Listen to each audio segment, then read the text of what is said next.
தொழில்நுட்பம் வரமா அல்லது சாகுமா? நான் தொழில்நுட்பத்தை வரமாக பார்க்கிறேன்.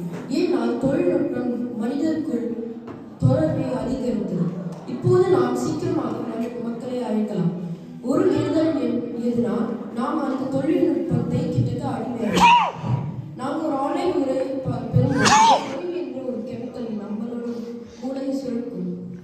இன்னொரு நன்மை எதுனால் புதிய மக்களை சந்திக்கலாம். மக்களை சந்தித்தால் அவங்களை பற்றி கற்றுக்கலாம், புதிசாக ஒன்றத்தை தெரிஞ்சுக்கலாம். மக்களை நிறைய நேரம் ஒரே வேலையை பண்ண முடியாது. ஆனால் இயந்திரங்கள் நாள் முழுக்க ஒரே வேலையை செய்ய முடியும். இது நமக்கு நல்லது. ஏனால் நம்ம பிடித்த வேலையை செய்யலாம் அல்லது யோசிக்கிற வேலையை பார்க்கலாம். இன்னொரு நன்மை எதுனா புதிசாக ஒன்றத்தை கற்றுக்கிறதுக்கு ரொம்ப சுலபம்.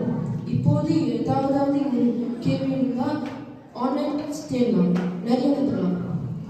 குணநாடி குற்றம் நாடி அவற்றுள் மிகை நாடி மிக்கம் கொள்ளல்.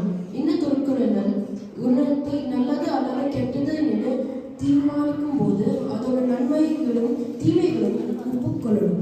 அது எது பெருசு இருக்குன்னு பார்க்கணும். நன்றி.